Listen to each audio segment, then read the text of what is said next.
Olá, senhores, muito boa noite a todos, excelentíssimos jogadores. Gostaria de começar esta sessão dando os devidos cumprimentos às autoridades que se fazem aqui presente. Portanto, primeiramente, cumprimento a excelentíssima senhora presidenta da turma, a desembargadora Tequila Cueva, as meus maiores estimas, ao senhor desembargador de relator Johnny Walker, cumprimento-lhe também, a senhora desembargadora Tilde das Condongas, cumprimento a senhora, e ao senhor desembargador Joséfalo Rebeco, os meus maiores estimas. Também cumprimento o excelentíssimo senhor procurador de justiça, doutorzinho Chuchu. E não menos importante, senhores, não posso deixar de cumprimentar os meus colegas de profissão e os acadêmicos de direito que se fazem aqui presente, tá? E cumprimento também os eventuários da justiça, aqueles que prestam serviço à administração, os meus maiores estimas. Pois bem, senhoras e senhores, venho por meio desta sustentação oral defender a apelação em sede de sustentação oral do meu cliente, o empresário Jorge, no qual foi surpreendido com a cobrança indevida do seu mandatário, o senhor Miguel. Pois bem, o caso em tela envolve a gestão de bens de imóveis do senhor Jorge, delegado a Miguel por meio de contrato que estabeleceu poderes gerais para a administração, com o intuito de extrair os melhores resultados financeiros de seus bens. Pois bem, senhores, foi estipulado que a cada operação de gestão lucrativa, o senhor Miguel teria o direito à remuneração de 5% sobre a receita gerada. E isto é um fato, senhores. Contudo, Miguel acabou extrapolando os seus poderes quando lhe foram conferidos, pois o mesmo se comprometeu-se a vender um apartamento do senhor Jorge, firmando-lhe um compromisso de compra e venda com Maria e aceitando também, neste mesmo ato, um sinal de R$20 mil, mesmo sem autorização para tal ato. Isso mesmo, doutos desembargadores. Esta ação vai de encontro ao estipulado no contrato e é o que prevê o artigo 661 do Código Civil, no qual limita os poderes gerais ao gerenciamento administrativo e requer poderes específicos e expressos para a alienação de bens, senhores. Isso mesmo, doutos desembargadores, conforme reforçado pelo inciso 1º. Sendo assim, aproveito a oportunidade e leio para os senhores. O artigo 61, ele fala que o mandatário, em termos gerais, só confere poderes de administração.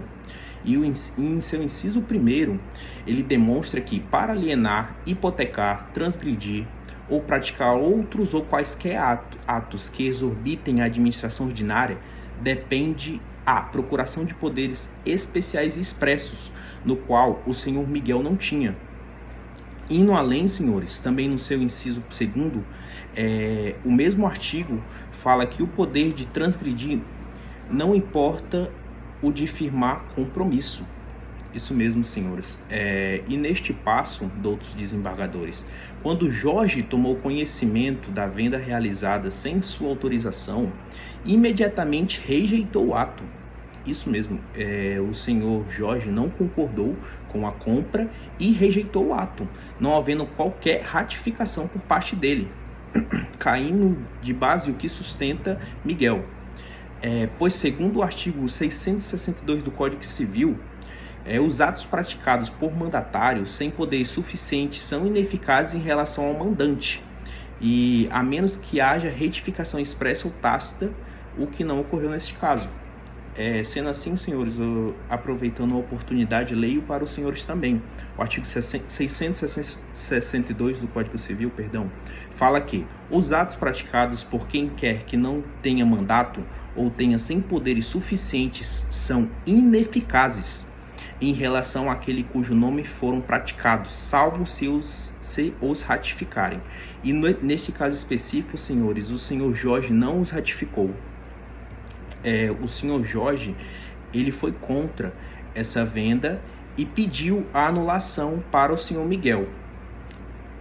Pois bem, após a anulação do contrato com Maria, Miguel exigiu o pagamento de 5% sobre o valor da venda e o reembolso de R$40 mil, que ele pagou em dobro à compradora a título de aras.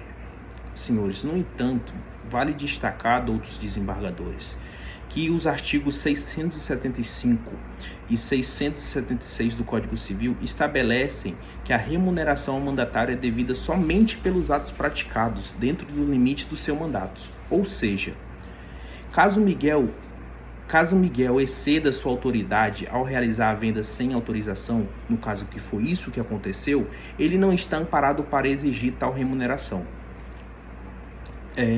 Outros desembargadores. Adicionalmente, o artigo 667 caput do Código Civil Brasileiro impõe ao mandatário a obrigação de indenizar quaisquer prejuízos causados por sua culpa.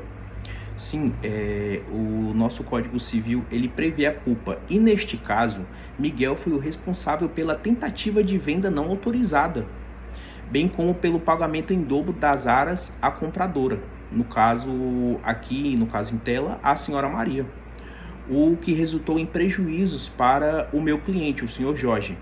Portanto, qualquer pretensão que Miguel tenha de obter ressarcimento de aras é indevida e vai contra o nosso Código Civil brasileiro, pois ele mesmo causou essa situação desfavorável. Sendo assim, senhoras e senhores julgadores, dessa forma, venho por meio dessa sustentação oral e dito até aqui que está claro que Miguel agiu além dos poderes que lhe foram conferidos, praticando um ato de alienação sem autorização, o que torna sua ação juridicamente ineficaz sem qualquer vínculo para Jorge. Além disso, senhoras e senhores aqui presentes do júri, outros desembargadores, suas exigências de remuneração e reembolso são infundadas. Não há base jurídica para isso, uma vez que ele mesmo causou os prejuízos através do seu mandato. Portanto, outros desembargadores, pugnando pela reforma da sentença proferida pelo juiz de primeira instância para que sejam afastadas as pretensões de Miguel. É fundamental que este tribunal reconheça que os atos de alienação realizados por Miguel são ilegítimos, não vinculado por Jorge, o seu mandante, e que não há qualquer direito de remuneração ou desembolso para tais atos. Senhores, a sentença recorrida ao condenar Jorge contraria os dispositivos legais aplicados a este caso, especialmente aos artigos 661, 662, 675, 676 e 667 do Código Civil Brasileiro. Então, senhores, em conclusão, peço a este egrégio tribunal que faça prevalecer a justiça, afastando a cobrança indevida e protegendo os direitos de meu cliente, Jorge, que agiu de boa fé ao delegar sua gestão de bens dentro dos limites acordados contratualmente. Sendo assim, agradeço, senhores, sua atenção e desejo-lhes um excelente dia.